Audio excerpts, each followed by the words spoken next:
right, so we're trying to tune in to this poster here. It says, fair isn't everybody getting the same. Fair is everybody getting what they need in order to be successful. This poster kind of reflects on my topic, which is differentiated instruction. So, welcome to Differentiated Instruction 101.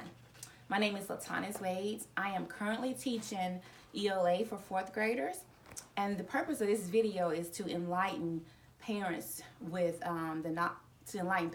differentiated instruction.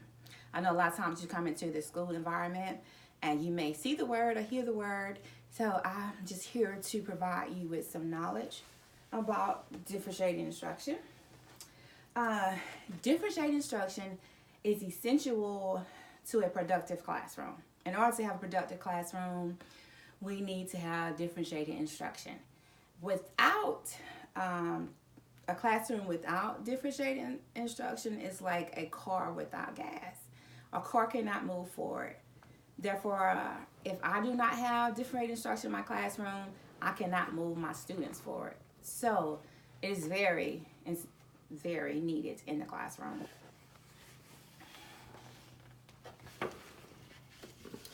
We're moving on to differentiated instruction. It focuses on whom we teach, where we teach, and how we teach. And differentiated instructions, I really don't look at it like so much like strategies, but it's just a way of how teachers approach learning and differences. It is a way of teaching and learning to promote beginning of where individuals are, and rather than a pre-chosen plan which ignores student readiness and interest in learning profile.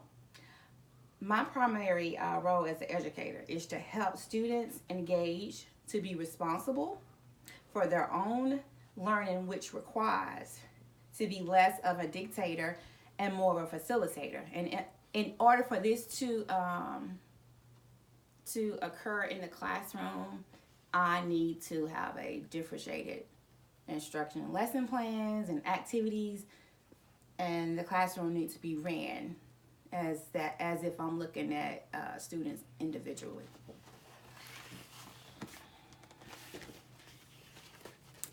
All right, so it's the first day of school. So we just think about the first day of school, and my students are coming in for the first time, and they're coming in with varieties of cultures, gender background and experiences, levels, personalities, and learning styles. All of this is different. I will begin to observe students to gain a clear idea of what they need. I can adjust a curriculum based on student differences. I'm going to move on to our next approach for differentiated instruction, which also helps me when the students, the first day of school and then throughout the year, because I'm going to create this profile, which is differentiated instruction according to profile learning. A learning profile, it refers to a student preferred mode of learning. Creating a profile allows me to have various teaching, like visual, auditory, kinesthetic. I would know if a student needs a group, or do they need partners, or do they need to work alone. So this profile will help me determine what my student needs. It will provide options of how to share products. This profile also will give me knowledge of if a student could present a product in front of a class. I will know this by this profile. And how do I get this profile? Is by observing my students when they first walk in the door and throughout the year.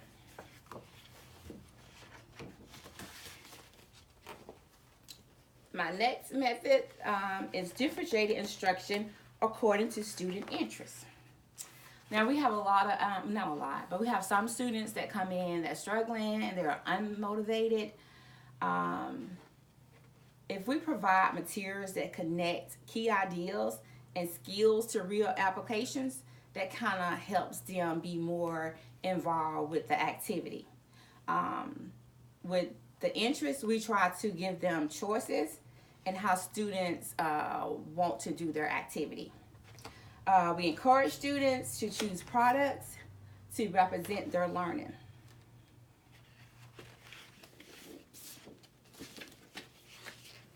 Okay, so our third method is differentiated instruction according to student readiness. This is student readiness, and I will look at my profile. My profile will help me with this also. But this readiness, it will provide materials at various reading levels. Also flexible grouping. I will use a tiered assignment to help me with the readiness of students and where they are. I will use scaffold because no matter where the students are, I need to present material where it's just a little above where they are, so they won't get bored with assignments. If they consider it low, I still need to go up a little so they won't get too bored with it. All students must engage in respectful work, which teaches essential understanding.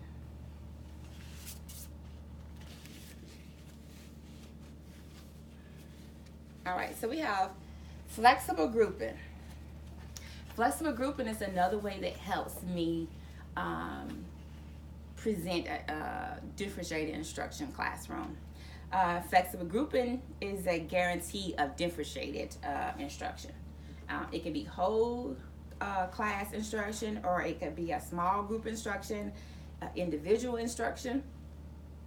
I implement flexible grouping by task, outcome, interest level, background knowledge, social readiness, to ensure students are getting accommodation to promote their learning. Also, we have tiered assignments. Tiered assignments normally come like in 3 levels. You have above level, on grade level, and below grade level. So like in some of my flexible grouping, I will have, like if they are below grade level, then I will have below grade level material in that particular group. And also the same as my own grade level, they will have on grade level material in their flexible group.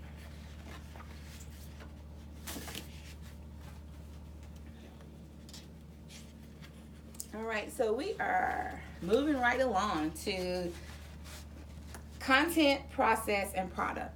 So all the information I have provided for you, we use that information to focus on content, process, and product. Now, content is how student will assess standards. And those are like our Georgia standards, how we, the material that we need to teach the kids. Harvey Silver, he has proven that he wants us to approach content in 4 ways. Mastering is one of them, and that's where we do like the key content and skills, and we have students recall and describe and summarize. And then the second one is interpersonal, and this is where we need to provide material where the kids can connect personal, and that will help them learn the content. Magnifying glasses. We need to be able to present materials to students where they can learn how to compare and contrast. And then the last one that Harvey Silver says is that self-expression. And this is where they are able to create and predict during the with the content material. And if teachers and students approach content with those 4 ways, then they should be successful. All right, move on to process. Let me go back to content. And this is where I grade to. I grade on content. This is what the material that they learn. I'm not going to grade how they learn it. I'm going to grade what they're learning. Like if they need to identify the elements of poetry, then that's what I'm going to grade them on. And that follows up on the content. All right, so moving on to process. Process, We differentiate process also, and it's how students will actively work with the content. So, I mean, I can have different ways of how they work according to their learning profile. I know what works best for each individual. And then the product, the same with product. It's how the students demonstrate their learning. And I don't know exactly what students needs. Like I would know if a student can can write a poem, or do I need a student to do I need to provide words for students to help write a poem, to present a complete poem. All right. No, this concludes Differentiated Instruction 101. I hope I have enlightened you with some information and that you are more knowledgeable now. I will be making another video very soon, so you can tune in and hear some more information about differentiated instruction. Thank you for tuning in. Bye.